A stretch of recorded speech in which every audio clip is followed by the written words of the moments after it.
السلام عليكم ورحمة الله وبركاته أعزائنا المشاهدين. النهاردة هنتكلم عن الغسالة الفريش 8 كيلو الهاف أوتوماتيك. العميلة بتشتكي إن المية دايما بتصرف باستمرار حتى لو هي مش مشغلة نظام الصرف. هنشوف دلوقتي احنا بنعبي مية، هنشوف المشكلة. المية بتصرف لو انت شايف على ايدي الشمال، فبالتالي بعبي مية ونظام الصرف اهو. على النظام العادي برضو المية بتصرف. طيب ايه حل المشكلة دي؟ اكيد هنشوف مع بعض حل المشكلة دي، وان شاء الله حاجة بسيطة وهنعبي مية اهو. وبرضه نفس المشكلة، هنجيب مفك صليبة ونفك التلات مسامير. واحد، اتنين، تلاتة. فكينا الوش الخلفي، هو ده المكان المسؤول عن صرف المية.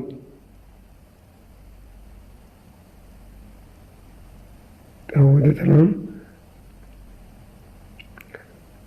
هنفك الغطا زي نظام صمولة.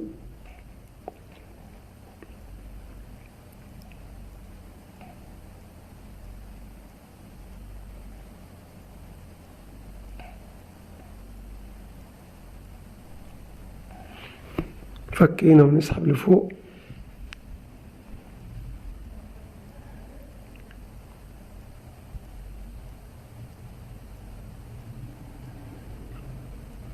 هي دي، هنفك المشبك حديد تمام كده ونسحب الصامولة فوق.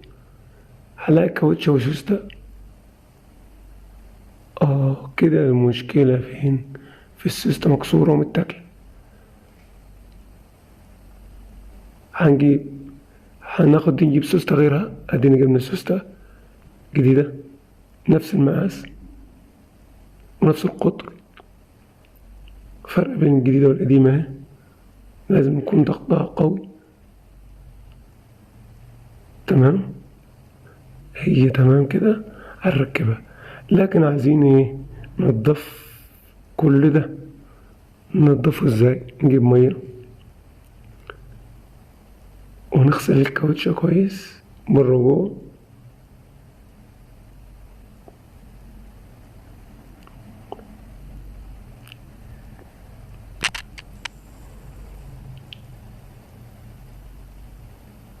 نغسل كويس جدا عشان الصدى والحاجات اللي الشوائب اللي هي في الغسالة.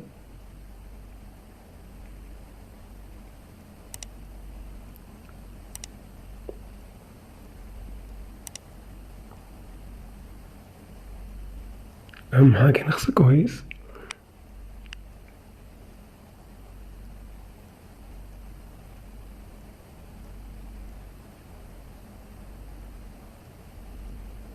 تمام،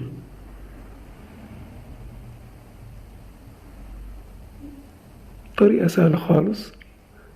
كده غسلنا، عايزين نغسل الجزء الثابت. كده هنبتدي غسيل الجزء الثابت. شفت كده المنظر عامل ازاي؟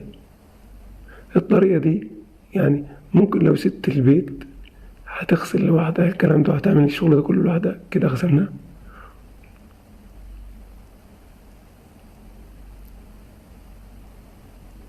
تمام، غسيل كويس كده.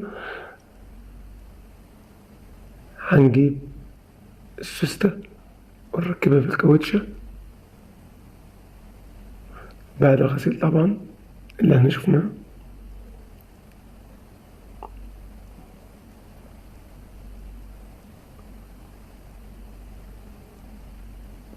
ادي السوستة تاني، وادي السوستة الجديدة.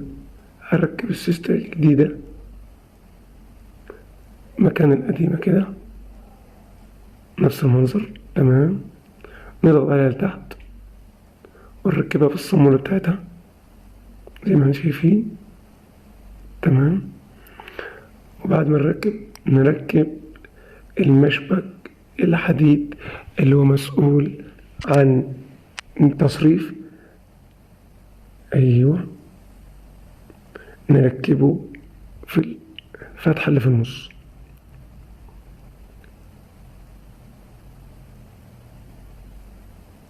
تمام.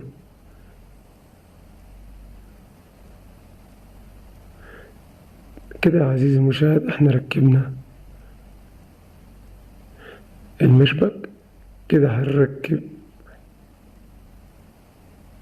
الصامولة وهنضغط كده الكاوتش ضغطت تحت. هنبتدي بعد ما نخلص نختبر موضوع التسريب، هل مازال ولا لا.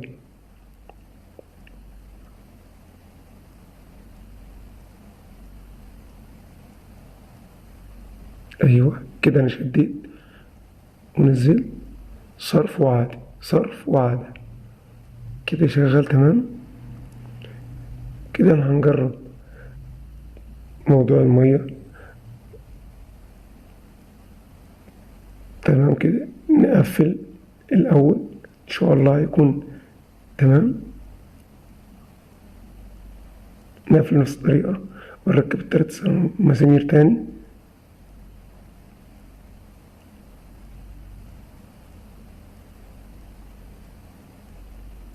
كده بقى معانا احنا ايه نختبر.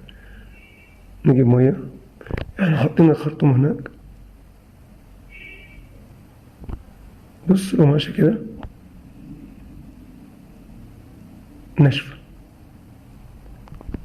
لو بصينا هنا على كلمة عادي مش تصريف، كده مفيش مية نازلة، كده الغسالة بقت تمام التمام.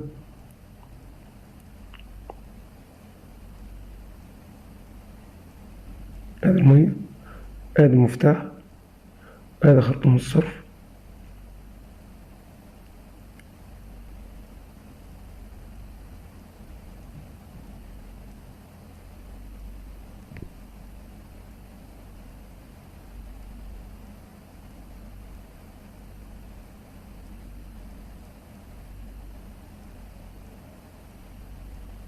افكار جديدة وسهلة. كده مفيش مية، فتحنا الديرين، ده العادي. عايزين نفتح الصرف ونشوف.